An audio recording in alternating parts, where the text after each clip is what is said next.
యేసుక్రీస్తు నామంలో పరిశుద్ధాత్మ ఆశీర్వాదమును పొందుకుంటున్న ప్రతి ఒక్కరికి హృదయపూర్వక వందనాలు తెలియజేస్తూ ఉన్నాను. ఈ దినము పరిశుద్ధాత్మ దేవుడు మనకిస్తూ ఉన్న వాగ్దానము దావీదు రాసిన కీర్తనలు 38వ అధ్యాయము 3వ వచనము. నీ కోపాగ్ని వలన ఆరోగ్యమును నా శరీరము విడిచిపోయెను. నా పాపమును బట్టి నా వెముకలలో స్వస్థత లేదు. నీ కోపాగ్ని వల్ల, చూడండి, దేవుని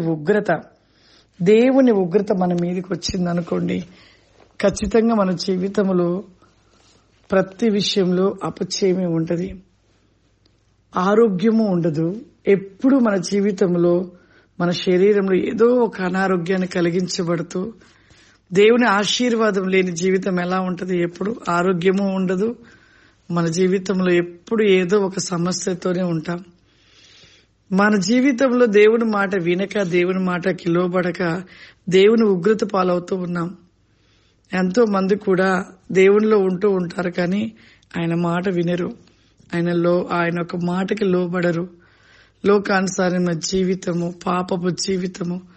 ఈ పాపమును బట్టి మన జీవితంలో శాపమును బట్టి రోగమును బట్టి మరణము. కాబట్టి మన జీవితంలో ముందుగా మనకు ఈ శాపం అనేది మన నుండి కొట్టివేసుకోవాలి. అది ఎలా కొట్టివేయబడుతుందంటే, దేవుడు మాట విని దేవుని మాట ప్రకారం నడిచినప్పుడు మన జీవితంలో ఆశీర్వాదం నిలిచి ఉంటుంది, శాపం తొలగించబడుతుంది.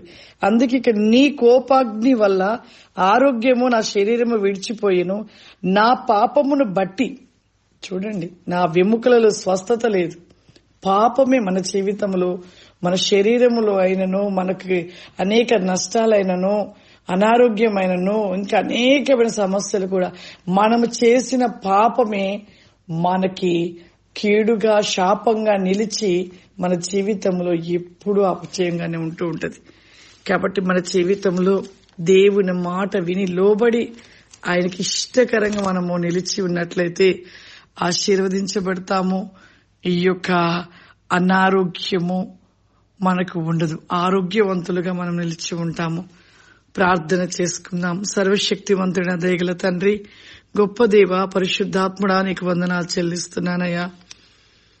Thank you Lord, thank you Jesus, thank you Holy Spirit. I can క్లోరాబాసి come the my Holy Spirit. దేవానికి వందనాలు చెల్లిస్తూ ఉన్నాను. పరిశుద్ధాత్ముడా, ఈ ప్రోగ్రాం చూస్తున్న ప్రతి బిడ్డను మీరు దీవించి ఆశీర్వదించండి. అతివేకమైన కృప దయచేయమని యేసు నామములో అడుగుతున్నాను తండ్రి, ఆమేన్. God bless you. దేవుడు మిమ్మల్ని దీవించును గాక. ఆమేన్.